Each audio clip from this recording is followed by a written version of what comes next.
Imen qui revient ce soir sur l'influence du marketing numérique sur le monde de la musique. Tout à fait, Fatima. Alors, la vente des albums sont en chute depuis quelques années, donc ça laisse place à une importante consommation typiquement digitale de la musique. Donc, sur les plateformes de streaming, les maisons de disques ont été contraintes de carrément se réinventer, changer leurs modèles commerciaux, mais aussi leur stratégie marketing. Donc, une révolution numérique qui a permis donc aux artistes de promouvoir, on va dire, mais également d'avoir une meilleure proximité avec leur public. Donc, le manque de visibilité, rappelez-vous, des artistes dans les années 2000 a permis, avec l'événement des réseaux sociaux, d'avoir cette possibilité d'interagir avec leur public qui sont appelés aujourd'hui fans. Hein. Maintenant, on dit public, on dit les fans sur les réseaux sociaux. Donc, c'était grâce à l'époque à MySpace. Donc, si vous vous souvenez, nous, à l'époque... Voilà, à l'époque, quand il y avait un nouvel album ou une nouvelle chanson, donc c'était le bouche à oreille. Maintenant, c'est en 2025, donc vous avez juste à forwarder sur les réseaux sociaux en un simple clic et l'information est diffusée. Donc aujourd'hui, sachant que 80% de la population est ultra connectée, les réseaux sociaux ont finalement permis de lancer plusieurs carrières sur les réseaux sociaux, mais pas que.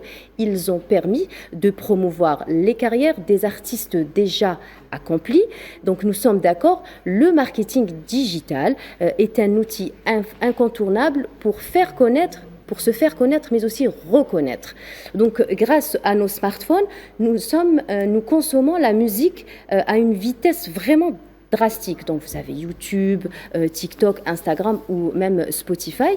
Donc, ces plateformes numériques permettent d'agrandir un peu la communauté de l'artiste, de dorer sa notoriété et de tisser de nouveaux liens ou des liens déjà existants avec son public.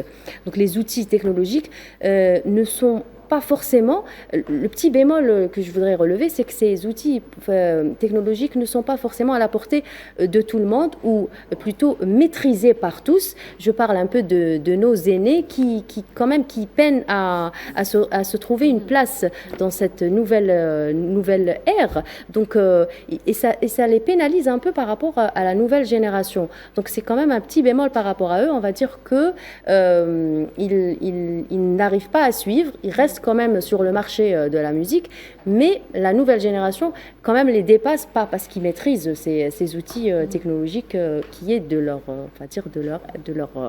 âge. Donc les cartes sont redistribuées. Le digital aujourd'hui, on va dire qu'il détient une place vraiment importante dans l'industrie de la musique, bon, à l'instar d'autres secteurs, hein, parce que le digital, on le retrouve un peu partout.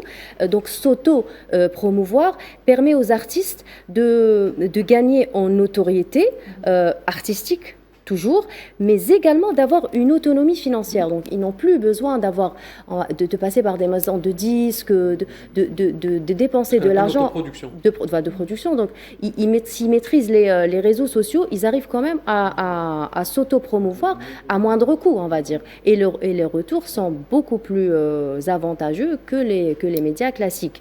Donc, les réseaux sociaux, au final, ont réellement révolutionné l'industrie musicale. Donc, au-delà d'une simple promotion, ils ont permis aux artistes de contrôler carrément leur carrière. Donc, ils savent quand communiquer avec leur public. Donc, soit ils postent des stories, soit ils sont vraiment, il y a une interaction presque palpable avec leur public, donc fans. Ces réseaux sociaux donc, jouent aujourd'hui un rôle stratégique aussi dans la découverte surtout de nouveaux talents qui ouvrent une fenêtre aussi sur un nouveau flux monétaire, donc de revenus. Donc, d'un côté, les artistes qui sont déjà accomplis, donc ils sont là, ils rajoutent un peu de leur notoriété, mais il y en a découvert beaucoup d'artistes sur les réseaux sociaux qui ont commencé par des petits lives, des petites stories, mais après qui ont fait leur chemin. Donc vraiment, le marketing digital est vraiment à sa place dans le monde de la musique.